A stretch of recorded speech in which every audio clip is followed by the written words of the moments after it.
चलेंगे घूमने। वाह, कितना सुंदर लगता है ये। हम पहुंच गए पकौड़े खाने के लिए। पहले आया ब्रेड पकौड़ा, ये मेरे दीदी को पसंद है।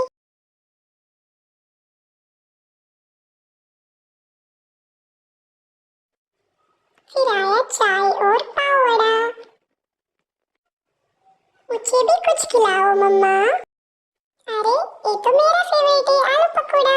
वाह, बहुत यम्मी है। बारिश में तो पकौड़े खाने की मजा ही कुछ अलग है। Yummy yummy pakora. अरे मम्मा तो चाय पी रही है, मुझे भी दे दो मम्मा। आज तो बहुत मजा आया। बाय।